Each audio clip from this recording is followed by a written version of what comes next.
Good morning, Conference.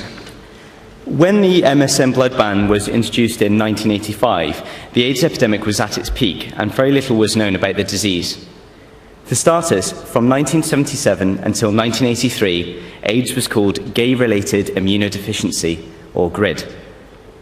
Tests for the virus were non-existent or crude, and diagnosis was effectively a short-term death sentence. Margaret Thatcher's government needed to be seen to be tough on protecting blood transfusion patients from this terrible disease, and so announced that men who have sex with men would no longer be able to donate blood. All this did was to create the illusion that everything was all right. Just last week, the lifelong ban was reduced to a 12-month deferral period. This is simply a ban by another name.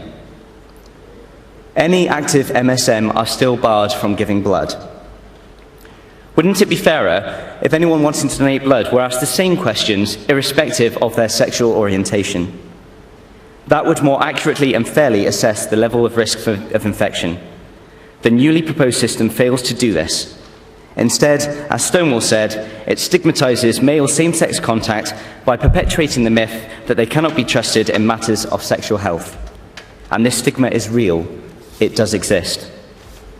One blogger wrote in November last year that given that homosexual perverts are generally riddled with disease like HIV as a result of their sodomitical activities, it is entirely right and proper that the National Blood Service refuses to accept their poisonous blood. Statistics prove that the risk of passing on HIV and other blood-borne viruses are minimal. The window period for HIV using the most sensitive test is between 9 and 15 days, and 38 to 67 days for hepatitis B. So why the need for a one-year ban? And the tests are extremely accurate. HIV infections during the window period accounted for just 3 cases of transmission of the virus since 1985. Just 3 cases. And since 2003, there have been none. And surely there should be consistency between the policy on blood and organ donation. But this is not the case. Because there are 8,000 people on the waiting list, the NHS says, we'll take your organs, but not your blood. Because blood is in plentiful supply, right? Well, no, wrong. Blood is not in plentiful supply. The BBC issued an urgent appeal for donors in December last year because stocks of O-negative fell significantly below preferred levels. The new rules are better, don't get me wrong, but they are still fundamentally flawed and do not adequately safeguard the blood bank. The deferral does not take into account whether the men who have sex with men are using a condom or not. It doesn't separate those in a relationship from those who engage with sex with casual partners. And crucially, it asks no such questions of heterosexual people at all. The MBTS are following a policy that is inconsistent with the advice offered by many sexual health professionals. A report in the British Medical Journal in 2009 opened with the statement, "The ban on blood donation for men who have sex with men has no scientific justification." In addition, an overwhelming 87% of members at the most recent Royal College of Nursing Conference in Glasgow deemed the deferral discriminatory.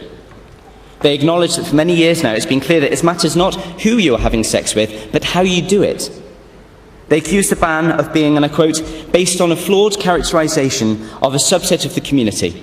A decision not based on individual merit or individual risk assessment, but on ignorance, fear, fiscal imperatives, and a blatant display of homophobic prejudice." The MBTS continues to insist that same-sex male partners who use a condom are at just a higher risk as those who sleep with prostitutes and intravenous drug users. If safe sex cannot safeguard the blood supply, then why is it that every international HIV organisation has been telling us for years that safer sex can stop the spread of AIDS and help save lives? Quite simply, either safe sex works or it does not. The vast majority of men who have sex with men in Britain do not have, nor ever will have, HIV. There is no medical or ethical reason why individuals who practice safe sex and who test HIV negative should be automatically prevented from giving blood.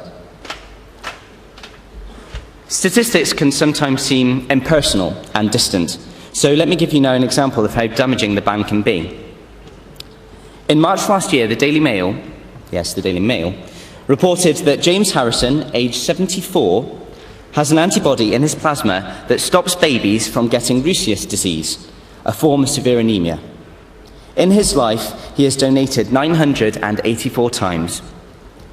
If he was gay, 2.2 million babies would now be dead. Another example is slightly more personal to me. I think now would be an appropriate time for me to share with the conference how I found out about this ban. In June 2006, my sole parent, Dij Davies, was diagnosed with acute myeloid leukemia and needed a bone marrow transplant. Luckily for us, her brother was a 95% match, and Mum was able to undergo chemotherapy straight away. For those of you who don't know, a bone marrow transplant takes away all of your existing bone marrow and replaces it with the stem cells of your donor. However, there are risks, and immediately after the transplant, you're at extreme risk of infection. Unfortunately, my mum contracted a rare chest infection and urgently needed a transfusion of white blood cells called granulocytes in order to save her life. My brother, my uncles, my grandparents, they were all tested. My mum's colleagues at her doctor's surgery, they were tested. There was this lady who used to babysit my mum. Her son works for the Metropolitan Police. He was tested to see if he was a match, and when his colleagues found out that he was being tested, they all offered their blood too. I wasn't allowed to donate. Her own son. I wasn't even asked, all because I'm gay.